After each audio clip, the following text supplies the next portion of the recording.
जीवमजीवं दव्वं जडवरवसहेण जैणळे तीर्थं देविन्दविन्दवन्दं वन्दे तं सव्यदा शीर्षा।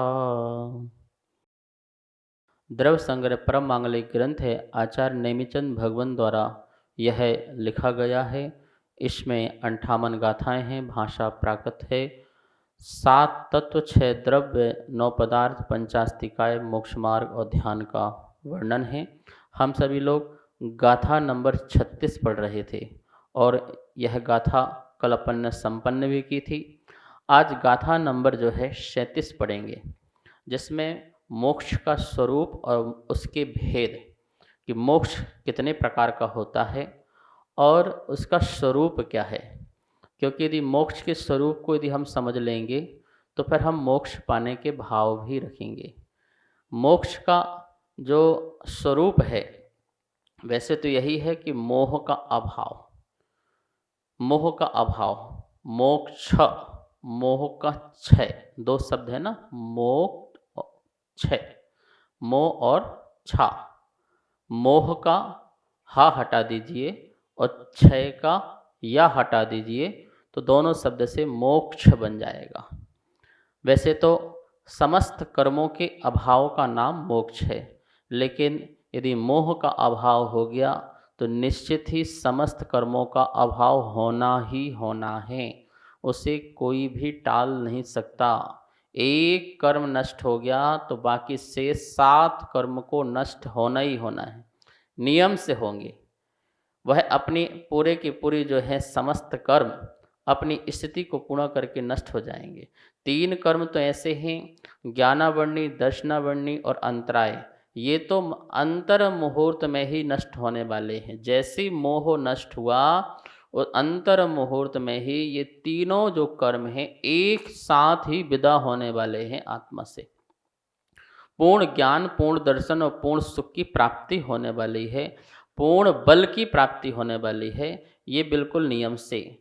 इसके बाद जो 4 जो शेष कर्म बचते हैं, जैसे आघातीय कर्म कहते हैं, उसमें से अपनी आयु कर्म की पूर्ण स्थिति को करके वो 4 कर्म जो हैं एक साथ जो हैं वो भी नष्ट हो जाएंगे, वो भी क्षय को प्राप्त हो जाएंगे। तो आपने देखा कि यदि हमने मोहिनी कर्म को हटाने मात्र का पुरुषार्थ किया, और सच बात यही है पूरे शास्त्र और आगम में सिर्फ मोहिनी कर्म के अभाव का ही पुरुषार्थ बताया है कि आपको इसका अभाव करना है, राग नहीं करना है, द्वेष नहीं करना है, मोह नहीं करना है। बस यही तो परिणाम बताए हैं। मिथ्यात्व को छोड़ो, वस्तुओं के प्रति, व्यक्तियों के प्रति राग को छोड़ो, द्वेष को छोड़ो, बस हो गया कल्याण। ये 3 चीज छोड़ते ही, राग, द्वेष, मोह, इनको अलग करते ही मोहिनी कर्म का अभाव हुआ।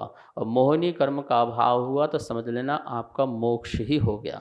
वैसे कृष्ण शब्द आया, समस्त कर्म का अभाव होने का नाम जो है वो मोक्ष है।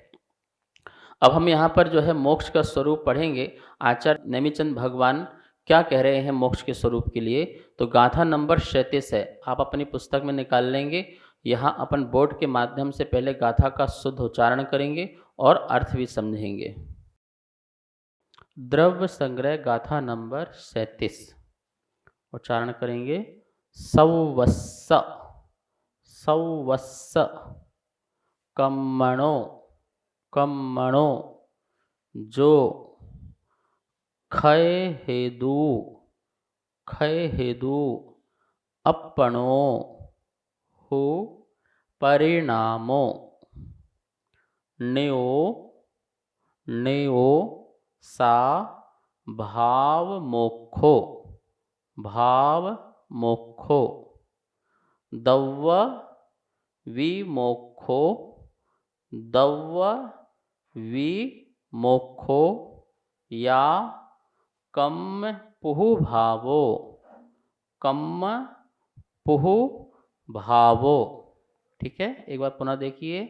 सवस्स, कम्मणो, जो, क्षय हेतु, अपणो, हो, परिणामो, ण्यो, सा, भाव विमोक्षो, भाव मोक्षो दव्य विमोक्षो या कम पुह भावो। ये उच्चारण हुआ। एक बार पूर्ण गाथा का उच्चारण करते हैं, हाथ जोड़ लेंगे। सवस्य कर्मणो जो क्षय हेतु अपनो परिणामो नेयो स्वभाव मोक्षो दव्य विमोक्षो या कम पुह भावो। गाथा का अर्थ समझते हैं। सवस्य समस्त का, सवस्य मतलब समस्त का, ये षष्ठी का एक वचन, समस्त का। कौन समस्त? कर्मणो कर्म, कर्मणो कर्म, समस्त कर्म का। जो जो क्षय हेतु, क्षय मतलब क्षय, क्षय का हेतु मतलब हेतु है। जो समस्त कर्म का क्षय हेतु, क्षय में हेतु है, नष्ट होने में कारण है। क्या कारण है? अपनो, आपनो, आत्मा का, हो निश्चय से, परिणामों परिणाम, निश्चय से आत्मा का परिणाम जो समस्त कर्मों का क्षय होने में हेतु है, निमित्त है, कारण है, उससे उसे नियो जानना चाहिए, नियो जानना चाहिए। भाव मोक्षो, क्या जानना चाहिए? भाव मोक्षो, भाव मोक्ष जानना चाहिए। ठीक है, भाव मोक्ष किसे कह दिया? अपनो परिणामों, आत्मा के परिणाम को भाव मोक्ष कहा। कैसे आत्मा के परिणाम? सर्वस्य कर्मणो जो क्षय हेतु, जो समस्त कर्मों के क्षय का हेतु है, ऐसा आत्मा का परिणाम को भाव मोक्षो नेयो, वह या उसे भाव मोक्ष नेयो जानना चाहिए। या और कम पुह भावो, कर्म के भाव से पुह पृथक हो जाना, द्रव्य मोक्षो, द्रव्य मोक्ष कहलाता है। बताइए यहाँ क्या तो बोला? आत्मा का जिस परिणाम से समस्त कर्मों का क्षय होता है उसे भाव मोक्ष कहते हैं। या और कम पुह भावो, पुह मतलब पृथक। ठीक है, कर्म का जो पृथक का जो अभाव, ये पुह का आ निकलेगा अभाव, कर्म का पृथक होने का जो अभाव है वह द्रव्य विमोक्षो, वह द्रव्य मोक्ष कहलाता है। अब यहाँ पे वी क्यों लगाया है? ये वी जो है पाद पूर्ति के लिए, इससे कोई अर्थ में अंतर नहीं आता है। मोक्ष बोलो, विमोक्ष बोलो, विशिष्ट प्रकार से मोक्ष हो जाएगा, तो उसे द्रव्य मोक्ष कहेंगे। भाव मोक्ष और द्रव्य मोक्ष दो की बात कही। जो कर्म पद लिखें उनका पुह भावो, उनका पृथक हो जाना ही द्रव्य मोक्ष है, और आत्मा के परिणाम जैसे कर्म क्षय होते हैं वह भाव मोक्ष है। इस प्रकार से गाथा का अर्थ समझना। गाथा का अन्वयार्थ देखते हैं। हो निश्चय से अपनो आत्मा का जो परिणाम सर्वस्य कर्मणों, समस्त कर्मों के क्षय हेतु क्षय का कारण है, सा वह भाव मोक्ष है। या और कम पुह भावो, कर्मों के पृथक हो जाने को द्रव्य विमोक्षो, द्रव्य मोक्ष नेयो जानना चाहिए। यहाँ पर आचार्य भगवान ने दो प्रकार का मोक्ष कहा, एक भाव मोक्ष और एक द्रव्य मोक्ष। आत्मा के परिणाम, कैसे परिणाम? कहते हैं जो क्षय का हेतु हो, क्षय का हेतु हो, जो परिणाम ऐसे हों जो कर्म को नष्ट कर दें। क्या कर दे, नष्ट कर दे। तो कर्मपना ही उसका समाप्त हो जाए, वह फल ना दे सके, ऐसा अभाव कर दे, उसे हम कहेंगे आत्मा का उत्कृष्ट भाव। और उस उत्कृष्ट भाव को ही यहाँ पर भाव मोक्ष कहा है। नियम से आत्मा का ही पुरुषार्थ जानना चाहिए। ऐसा नहीं है कि आत्मा पुरुषार्थ नहीं करती है, कि आत्मा कर्मों के क्षय को पुरुषार्थ नहीं करती है। आत्मा तो प्रति समय पुरुषार्थ करती है। ऐसा कोई समय नहीं है जिस समय पुरुषार्थ नहीं हो रहा हो। अपने को जानने देखने का भी पुरुषार्थ वह पुरुषार्थ ही होता है। आत्मा अपने सुख का भोग भोग रही है, ये भी एक पुरुषार्थ है।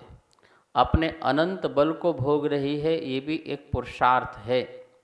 बस अंतर इतना है, ये सहज पुरुषार्थ है, इसमें किसी प्रकार की प्रवृत्ति जनक पुरुषार्थ नहीं है।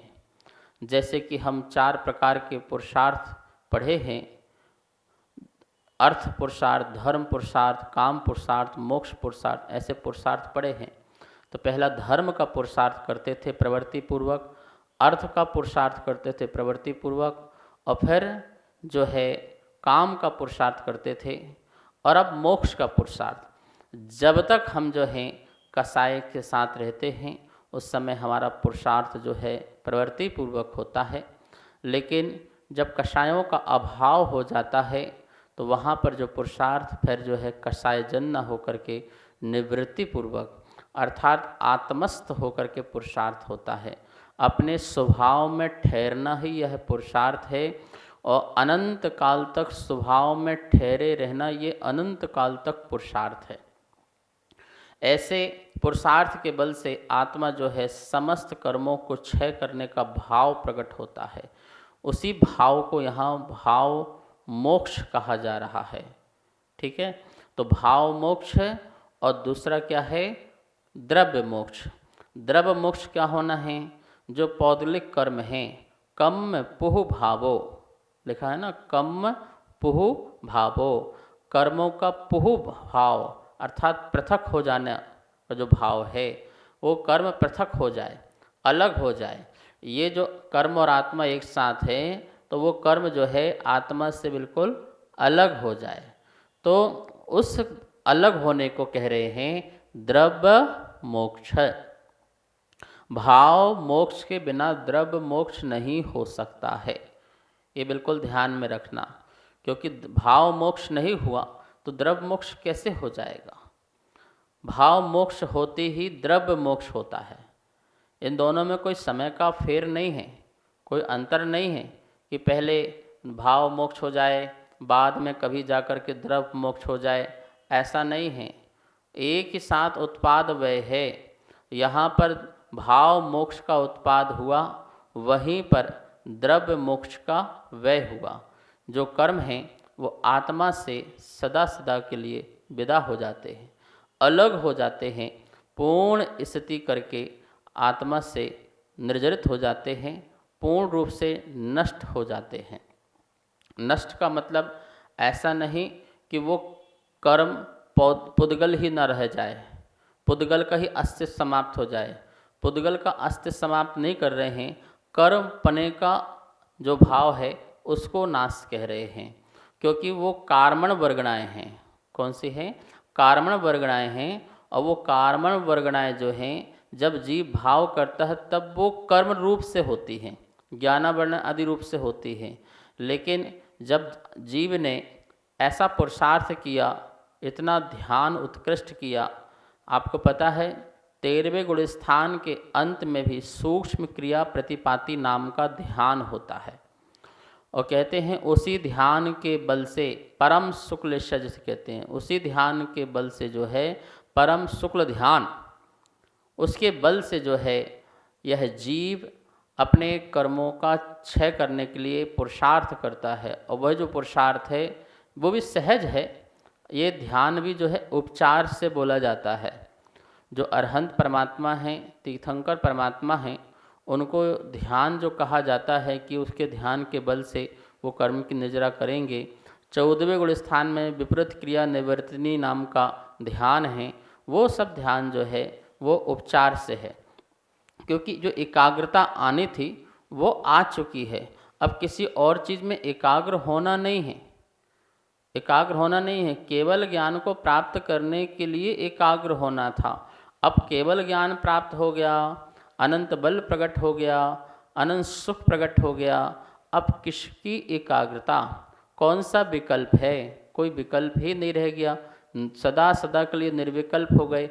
इसलिए वो जो ध्यान की स्थिति कही गई है, उस अवस्था को उन्होंने वो ध्यान कहा कि आत्मा जब उस अवस्था में पहुंचती है, कर्म के अभाव रूप भाव होते हैं, तो उस भाव को वहाँ पर उसको ध्यान की संज्ञा दी गई है।